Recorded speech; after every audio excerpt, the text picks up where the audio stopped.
The picture on the front of this. I made a video earlier today about how scientists have been able to find and unlock different genes.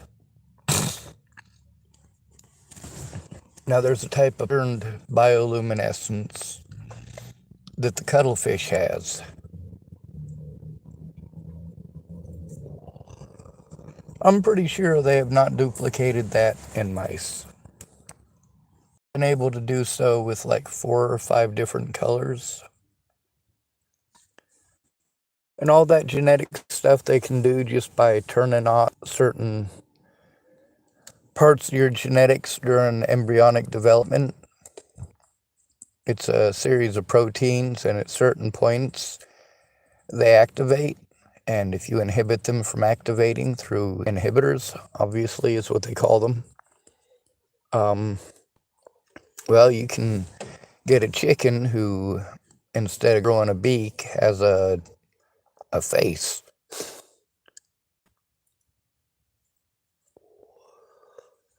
We've seen some of you have to look it up.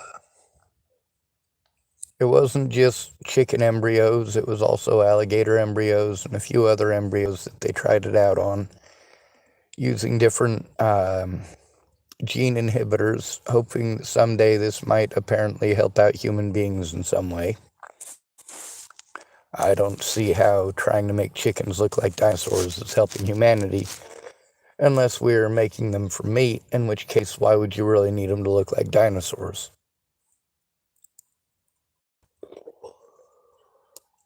Anyway, it's pretty cool to watch. It's pretty cool to learn about.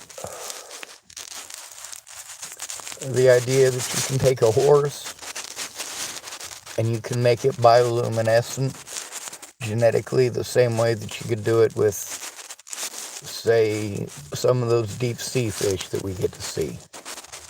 They have like purple or blue or green bioluminescence. Or maybe some of the seaweed that's out there that when a ship hits it and disrupts it, the algae turns, bioluminescent. There's even bioluminescent jellyfish. That's really cool. Bioluminescence in nature isn't just limited to the animal kingdom, though. It's not just sea life. We've got bugs on planet Earth that light up like bugs, or light up like, well, the lightning bug, for example. That's an example of bioluminescence, ain't it? Now, you can squish a lightning bug and you'll be bioluminescent for a few seconds. Or a couple of minutes. I don't know. I've never squished a lightning bug on myself.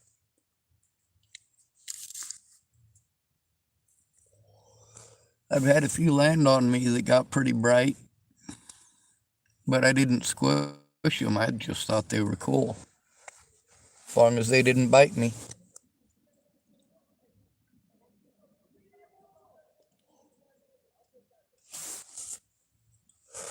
So you've got some animals that their skin is bioluminescent, and maybe you can take a horse and in the next few years they'll be able to do whatever it takes to be able to make them so they grow a horn in the middle. Having connection issues, they can unlock some type of antler, I guess, with horses. And that just from one of the articles I was reading. But, our genetics have a lot of stuff in it that we don't know what it does. And as they're being able to isolate different genetic strains, different basically protein bonds, and they figure out ways to isolate particular ones to either turn them on or turn them off genetically and see what they do. We're able to see a lot of different things. But some people, some lawmakers are trying to make it illegal to do any testing on mammals because that could result in future testing on humans. So one of the things that scientists are saying is that they're learning how to unlock this stuff because our genetics are not that different from tadpoles or starfish or any other creature in our great and glorious and wonderful planet. Our genetics are apparently not that different from a banana. When I was reading that, I was laughing. I'm like, I'm not really a banana, am I? Could you peel me like a banana? No, but you could do that with a crab. Crabs actually molt their shell. What they'll do is they'll basically shrivel up inside of their shell and grow their skin a little bit bigger than it needs to be. And then they have to shimmy their way out of the shell after cracking through it. And then they have to try to remain mostly still and just move enough to make sure that it doesn't fuse where their joints are going to be. And then after that, well, they get a hardened shell. What they've done as soon as they get out of their old shell is they basically fill themselves with water, and kind of like taking a deep breath, but they do it with water, and it makes them so that they puff out as big as they can go, and they get themselves like a quarter of an inch to possibly even half an inch bigger than they used to be. And on some of the bigger crabs, it can be even more than that. Anyway, that's not what this video is about, though, is it? It's not about the possibility of having a bioluminescent unicorn, because really, it wouldn't be a bioluminescent unicorn. It would be a horse that somebody fucked with its genetics. I don't know if they have tried unlocking the bioluminescence gene in horses, but somebody's probably likely to try it here shortly, just because they've been able to do that in mice. But the first genetic testing that they did on mice wasn't a matter of getting the mice to produce their own bioluminescence. It was a matter of testing the mice to see if their skin would hold bioluminescence, and if different chemicals would be able to produce bioluminescence and things of that nature. Now that was, back in the late 90s and early 2000s, and a lot of the genetic stuff they've been able to come up with since then, including being able to grow human body parts on mice, well, that's pretty significant.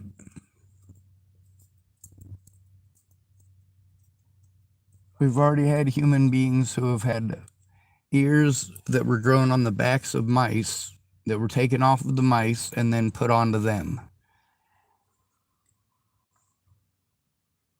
I don't know about making bioluminescent people, but I do know that they've been able to unlock it to at least some degree in birds, and that there's a lot of different bugs that are just so close to being bioluminescent that it's not difficult to get them to be bioluminescent. There's also a type of sea creature that goes around and collects bioluminescence. It's not bioluminescent itself. It has like basically a sac or I can't call it a stomach because it doesn't digest it, but they go around and they eat all of these little bioluminescent creatures, and then they hold all of these bioluminescent creatures, and when they want to use the bioluminescence, they basically just compress the sac, and all of those algae are activated, and they get bioluminescent for a second or two. And if they do it a bunch, they can make a strobe type of effect.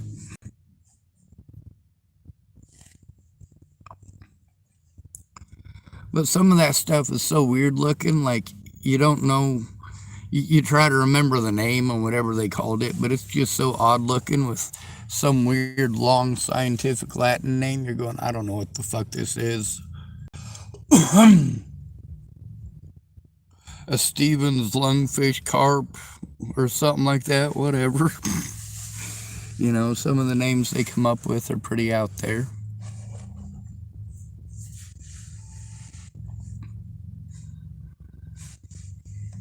So, protecting my family and my loved ones from Tillamook. I try to show the truth to the best of my ability. And the stuff that I can't show publicly, I try to save for if somebody will listen. Because getting people hurt is never my goal. My goal is to protect everybody in the situation, especially the victims. But also, we need to establish who the victim is. Between Natalie and I, Natalie was decidedly not the victim. Between Molnez and I, Molnez is decidedly not the victim. Between Maddie Boa and I, Maddie Boa is decidedly not the victim. Between Kara Johnson Miles and I, Kara Johnson is decidedly not the victim.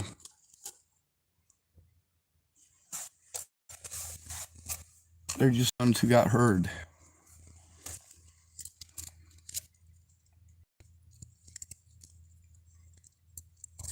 There's a lot of people that knew I was telling the truth and should have come forward about it.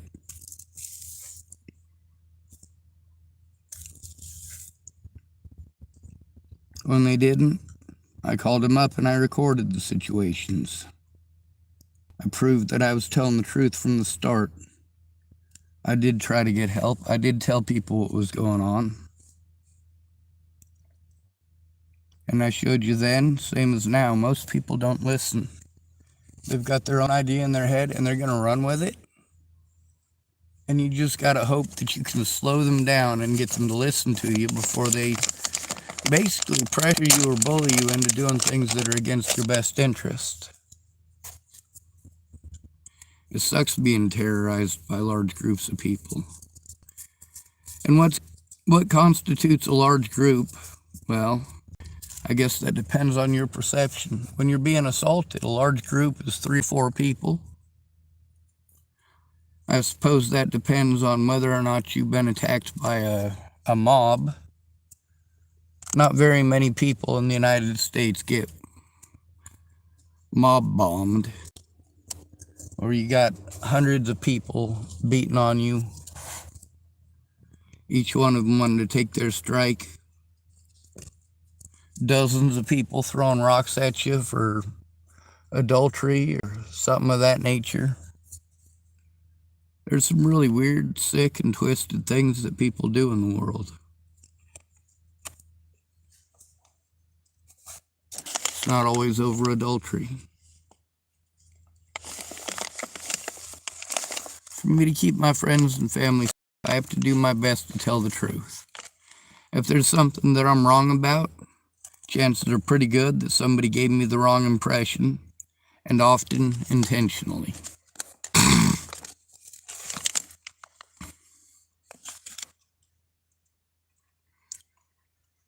But all the time, sometimes people do have great and wonderful plans, but they end up sick, or somebody ends up dying and they have to go to a funeral.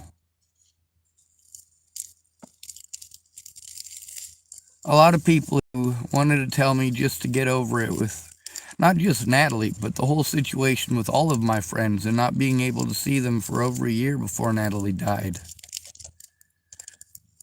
They wanted to tell me I needed to just get over stuff. When they had an issue that wasn't even close to as bad, they just lost a loved one.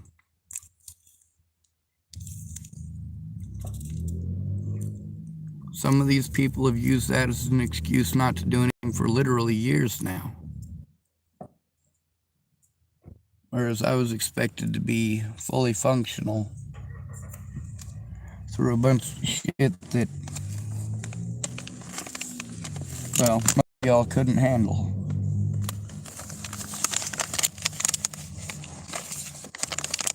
I mean, being a disabled homeless man is bad enough. And then when you got police and the Bollingers trying to paint you as some sort of a horrible monster because your best friend got killed, that's shitty. I already knew that her friends and family were pressuring her.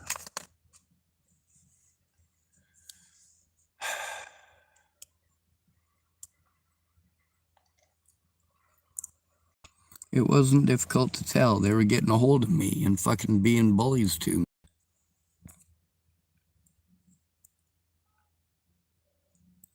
Saw these people in her life who were addicted to drugs and had ulterior motives. I got to deal with them trying to impress her, and the first thing they got to do is try to find somebody to scapegoat. Oh yeah, Sean says like he's bad news. Like, man, why are you listening to people who have a history of actually being predatory towards you? First of all. Second of all, when people who have been perverse towards you, have physically assaulted you, sexually abused you, molested you, manipulated you, intimidated you, when those people have the drugs and you go back to those people that you left because they have the drugs and they're also the familiarity, how is it somebody else's fault that you went back to that?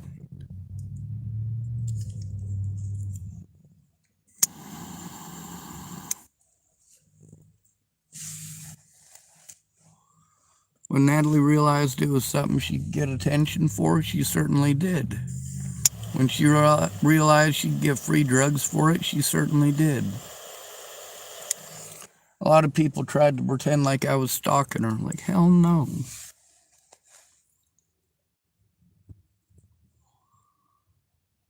When people are like that, I fell away from them, and that's my history.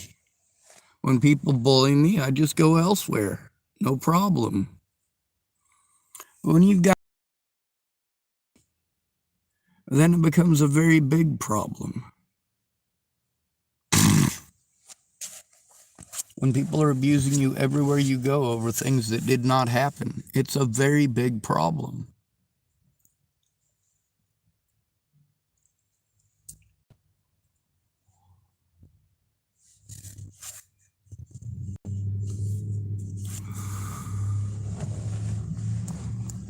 If police officers realized that they were bullying me over Waylon Lolatai, I wonder how they'd feel about what they've done. If they knew that they were bullying me over Clearview Behavioral Health,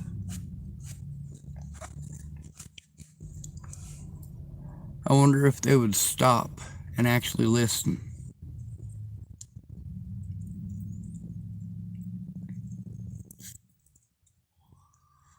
See, this isn't about personal vendettas.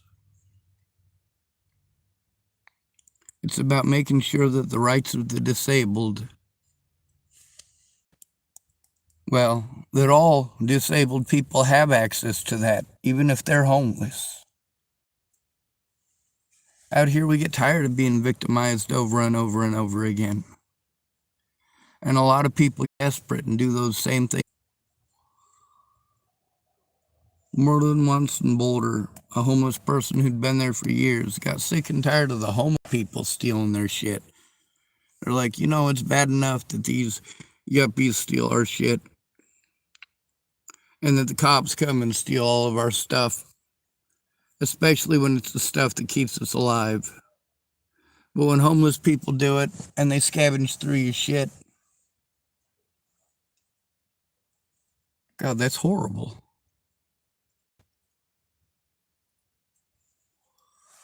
And a lot of those people, they'll have a friend that they've been friends with for years and years and years, drinking buddies or smoking buddies, whatever it happens to be. Or somebody who happens to be sober just like you and they're good company.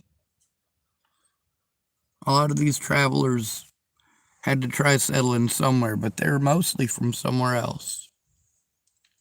And when you get your disability money and you decide that this time as a homeless person, you need to take it all out because you had a good idea. And your friend is going to watch your backpack for 10 minutes while you go in and take a dump. You know he's going to watch it. You've known him for years. And you get back out and your backpack's there, but all your money's gone. And your friend is gone. He's already on a bus to Denver. When he gets to Denver, he's get on a bus or an airplane to go see somebody that he's been missing for years.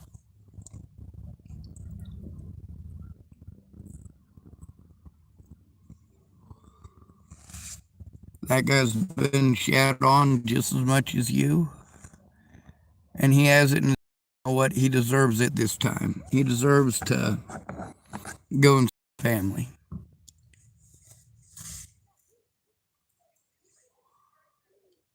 But now you're screwed for the whole month.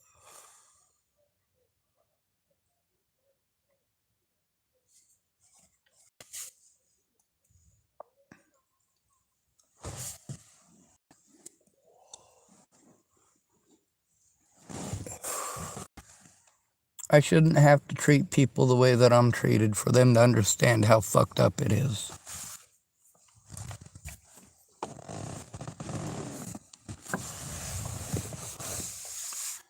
Now, I've been able to try to keep my family safe from a distance. But I can't just move every time there's a fucking predator. People need to recognize the abuse that I'm going through and why I'm going through it. Why it's so important for people to come forward with me immediately. Instead of saying, I don't know who to call over and over and over again, why don't you call some of the places that I've already got the numbers for?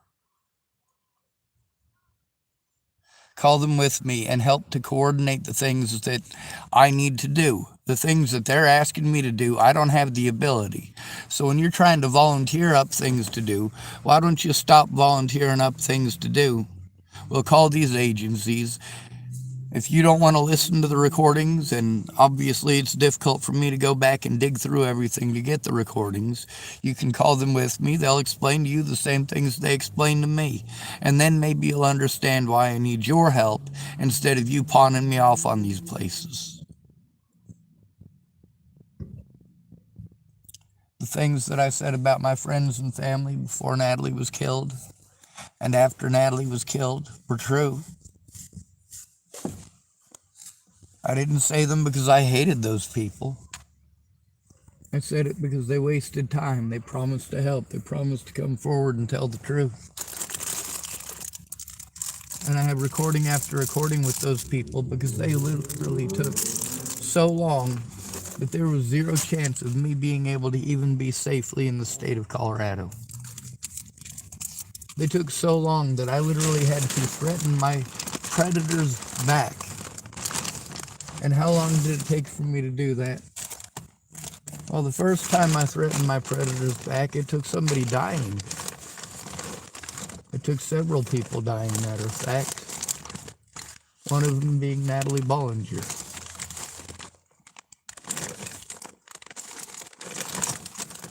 I was under so much pressure with people missing. Shauna Sinclair's daughter was missing. Natalie Bollinger was missing. Mandy Singer's son was missing.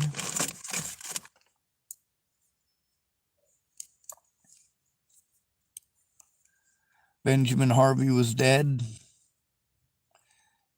Turned out Natalie Bollinger was dead.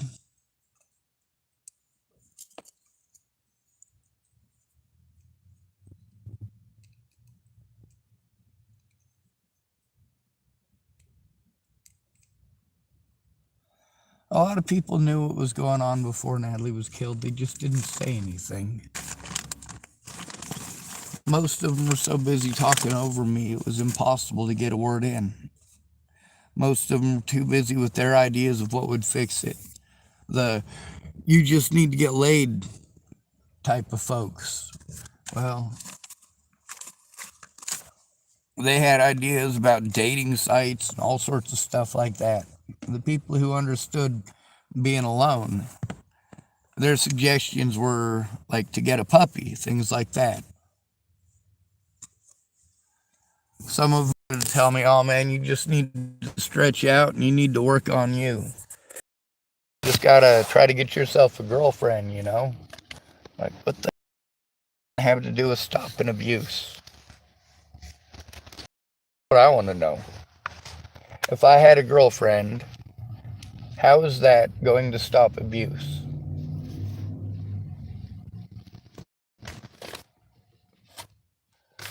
A lot of people, they have this belief that if you're dating somebody that they're going to be more loyal, but only to a point. A lot of people are very demanding. Now, being as I'm really grossed out by people's body parts, I don't mean their skin. Skin doesn't gross me out unless you're picking it off in flakes around my eating area, in which case that is pretty fucking gross.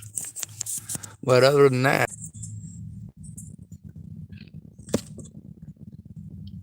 so for me, the idea of dating somebody or even just having casual sex, that's out the picture and out the window. I'm just not down. I don't mean any disrespect by that. Different strokes for different folks.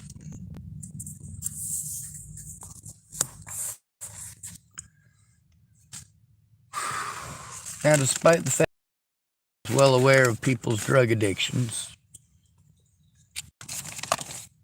I still cared about them and I still helped them out to the best of my abilities.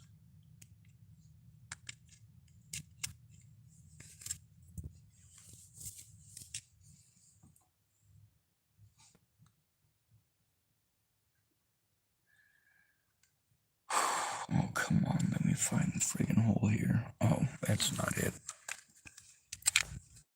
I need the other one. Sorry, I'm plugging my phones in over here.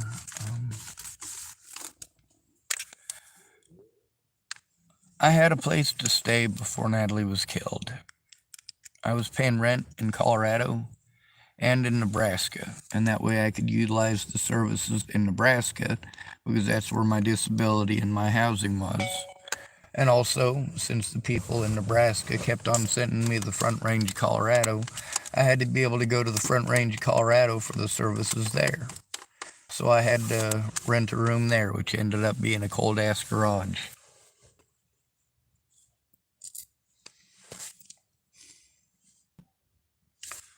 So for about 7 or 8 months before Natalie was killed, I was living at Kenneth Wilson and Leatha Plunkett's house. Well, in their garage. And it was a really shitty situation. And I was trying to get help at the services in Colorado that I kept on getting sent to. Like, why were the Nebraska people like Nicole Peralta and the Dual County Sheriff's Department and all them, why were they repeatedly sending me to Colorado? All that does is make it so that I have to move to Colorado. And Kenneth Wilson and Leatha Plunkett weren't exactly the most trustworthy people to live with. Meanwhile, they didn't start majorly ripping me off for all my disability money until I moved out of the low income in Nebraska.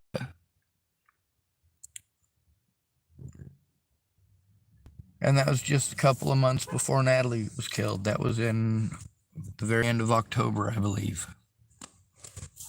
October of 2017.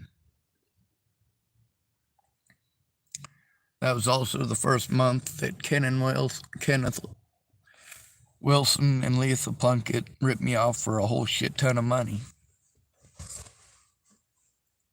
And they were able to nickel and dime me out of everything that I got after that over and over again. Like by December, I was fed up and I was broke.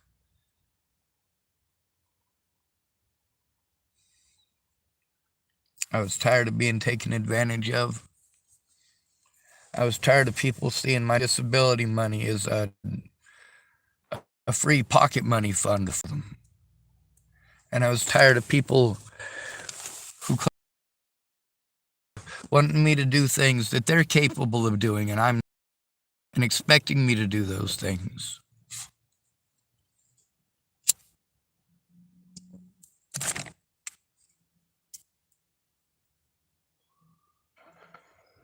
Ken went to work every day, but Leatha didn't. I was on disability and she was getting disability as well. But she was constantly demanding as soon as he left, well, maybe within an hour or two of him leaving, she'd be out there demanding that I do something. And I'd do it to the best of my ability. But if I wasn't able to do anymore, I wasn't able to do anymore. That wasn't a choice. And then she'd complain at Ken, and Ken would come home and say, oh, well, we don't ask you to do much. I'm like, dude, I'm disabled, all right? There's a reason I get a disability paycheck, for Christ's sake. What little you're asking me to do wasn't part of the agreement when I moved in. When it takes me 3 days to recover from what Leitha wants me to do, and she wants me to do stuff every day with moving stuff back and forth and back and forth and back and forth, I'm literally not able to do that.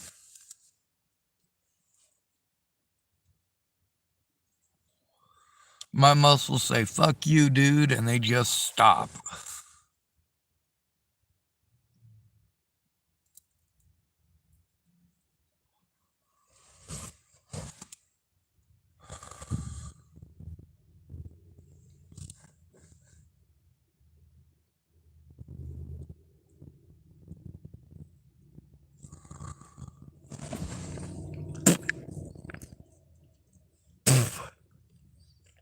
There's a lady who's trying to help me with putting a stop to all this bullshit.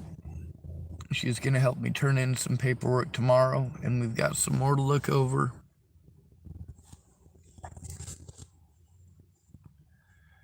See, this is all the paperwork that I was prevented from doing by being forced into homelessness and being lied to about what the right thing to do is.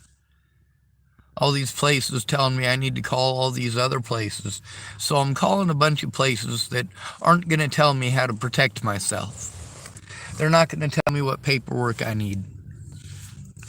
In many cases, they gave me the wrong paperwork or sent me the wrong paperwork. In most cases, however, it was just phone numbers of people who would give me other phone numbers.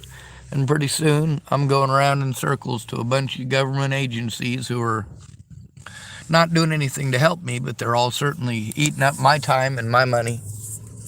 And your tax dollars as well, because I have to travel to these places in order to try to get the help that I need. I need to maintain 2 telephones that I can record on one and have the other one for making the phone calls.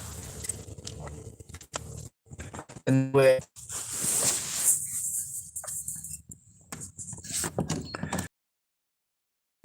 I gotta go to the bathroom, so I'm gonna go inside.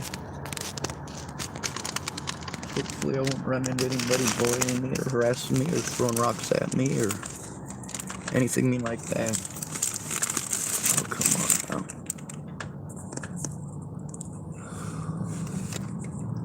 now. Getting my headphones for just in case. What is clicking in there? Oh, my lighters. There.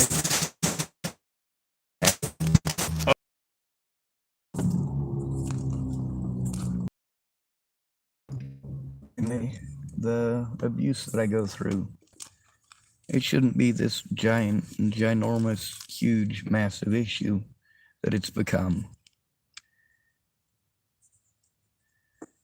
It was a matter of having one friend or family member help me turn it in right away. The friends and family members that I went to for help, people like Veronica Seward, people like Brenda Dickinson, people like Laura Nelson, people like Brandon Ratner, and Officer Abel Ramos. Oh damn, it is foggy as hell out here.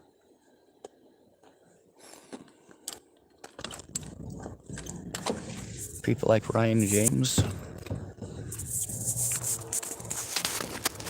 Everett Constantine, Lexi Woods, Joanna Taylor Smith, Nicole Feralta, Jeff Ritter, Nicole Jarrell, Tamara from Region 1. She worked with Nicole Peralta. She's actually the only one who did anything useful through that stuff at the very beginning.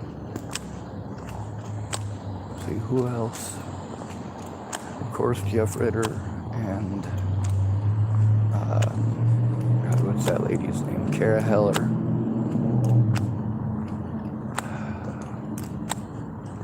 And those are all, every one of them from before Natalie was killed. And that's not all. There's a lot more people that were involved. I went to everybody that I was told to go to, and they sent me to other people.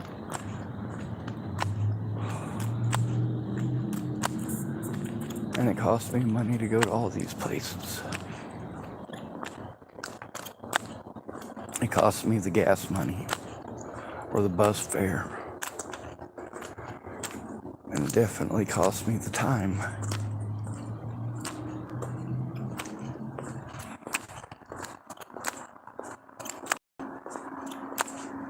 And disability money is not enough to live on.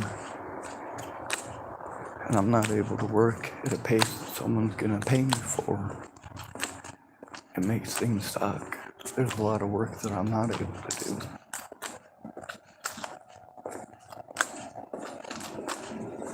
It sucks being overwhelmed like this.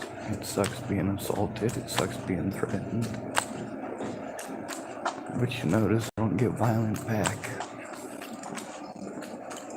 Anyway, it's good to be with you. Thank you for coming to visit. Stay out of trouble or don't get caught. Remember, you are your brother's keeper and your sister's keeper too. And